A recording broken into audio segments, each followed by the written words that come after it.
So I had said in my last video, a warning to the church, that something bad had happened to me and to a lot of people at one of the churches I previously attended.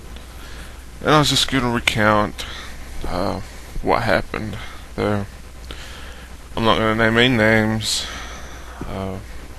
I've forgiven everyone who's involved. I realize that, if we're all human and we all have our own desires and we all, sometimes can forget what God has taught us. So I was about 9 years old, and my mother married this guy. He and his parents went to a local church. So we started going. Well, of course, being small, I didn't really get into it very well. But, they brought us every week for a while. And when I started getting older, when I got into high school, I started going on my own. I started with getting into Christianity, reading the Bible and stuff. And eventually, I was made a commander of the Royal Rangers, and that's a fantastic organization for young boys and men, somewhat similar to the Boy Scouts. And if you want to, look up anything about Royal Rangers, you can go royalrangers.org, or Wikipedia's got something on it. But I had been going to this church for about 10 years when we started noticing some things that were going wrong. I ended up, giving 13 years of my life to this church, and some people more, some people less. The first things we started noticing is that the leadership wasn't encouraging people to know anything about what was going on at the church. We had business meetings one time a year, and at that time, we were promised we could discuss anything going on in the church. But what really went on is they started at 1 hour before church service, and it would not go past that hour. And for at least half an hour, the treasurer would give his report. Half an hour treasurer's report. And then we'd vote on some things the pastor wanted everybody to vote on. And that would basically it. There might have been 5 or 10 minutes to discuss other things, and sometimes there wasn't. So the leadership started getting a little funny. Some of the young people started leaving the church, and nobody seemed to really care. It was mentioned a few times to some people, and they said, well, as long as they're going to another church. Which might be fine, it might not, but the way I think about it, if they're going to another church, you're not sure that they're being taught correctly. Because, Christians out there know that not all churches teach biblically.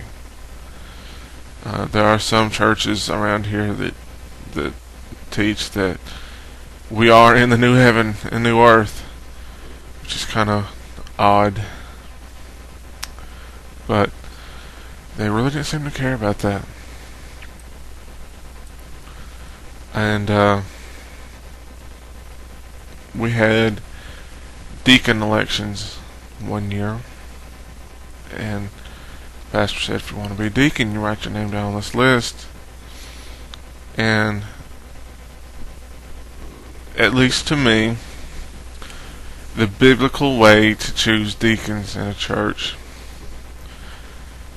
is to, if someone wanted to be a deacon, that's fine, but you've got to examine their life and make sure they are living biblically and up to the biblical guidelines of being a deacon. But when it came down to voting for the deacons, the pastor said, okay, this is how we're going to do it. These men have written down their names, and we're going to vote on the list. Not the individuals, but the list. So it's all or nothing.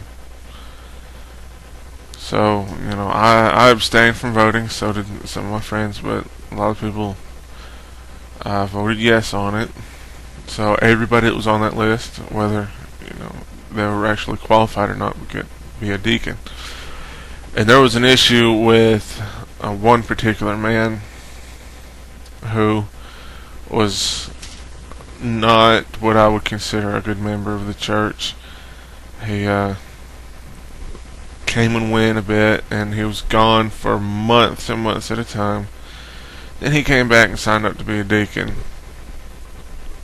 And I think that is where a lot of the church problems came about, because the pastor and his wife and his daughter were just basically in love with this guy. He could do no wrong.